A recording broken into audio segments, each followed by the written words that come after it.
नवाजुद्दीन सिद्दीकी को मिला divorce notice. आखिर क्यों भेजा आलिया सिद्दीकी ने उन्हें डिवोर्स पेपर्स? कड़वा सच आया सामने। आइए बताते हैं आपको। बॉलीवुड एक्टर नवाजुद्दीन सिद्दीकी बेहतरीन एक्टर्स में से एक है। फिल्म इंडस्ट्री में वो अभिनय का लोहा मनवाकर सक्सेसफुल एक्टर्स की लिस्ट में शामिल हो चुके हैं, लेकिन उनकी पर्सनल लाइफ की बात करें तो इसमें वो कुछ खास सफल नहीं रहे। हाल ही में नवाजुद्दीन की पत्नी आलिया सिद्दीकी ने उन्हें तलाक का नोटिस भेजा, तो ये मुद्दा चर्चा का विषय बन गया। खास बात ये है कि 19 मई को नवाजुद्दीन का जन्मदिन भी है और इसी दिन उनको एक डिवोर्स नोटिस भेजा बीवी ने। चलिए आपको बताते हैं कि आखिर नवाजुद्दीन की दूसरी शादी में भी तलाक की नौबत क्यों आई। आलिया के मुताबिक शादी के 1 साल बाद ही दोनों में अनबन होने लगी थी। यहाँ तक कि आलिया ने नवाज और उनके परिवार पर दहेज उत्पीड़न और मारपीट के आरोप भी लगाए थे। इस बात की खबरें कई न्यूज चैनल्स ने रिपोर्ट की थी। खबरों के मुताबिक नवाजुद्दीन के भाई की पत्नी भी उनके परिवार पर गंभीर आरोप लगा चुकी है।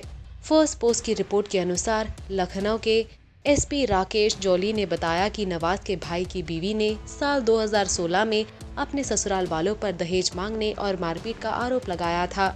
इसके अलावा एबीपी न्यूज के सवाल पर आलिया ने कहा, नवाज से समस्या की कोई एक वजह नहीं है, बल्कि कई सारी वजह है और ये तमाम वजह काफी संजीदा किस्म की है। नवाज और मेरे बीच समस्या शादी के 1 साल बाद से यानी 2010 से चली आ रही है, लेकिन मैं हमेशा से ही सब कुछ संभालती आ रही हूँ, लेकिन अब पानी सर के ऊपर चला गया है।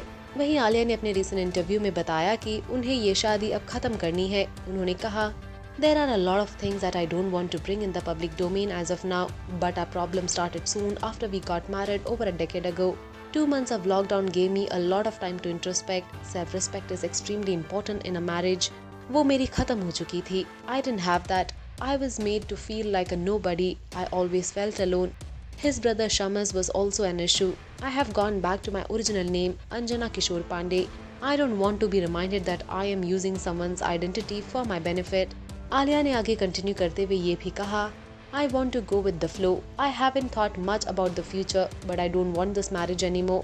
There are no chances of reconciliation.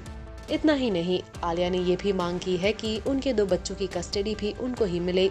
Nawazuddin Siddiqui की पत्नी आलिया के वकील ने भी सोमवार को फोन पर पीटीआई को बताया, We sent the legal notice to Nawazuddin on May 7, 2020 via email and WhatsApp as we couldn't send it through post due to the lockdown.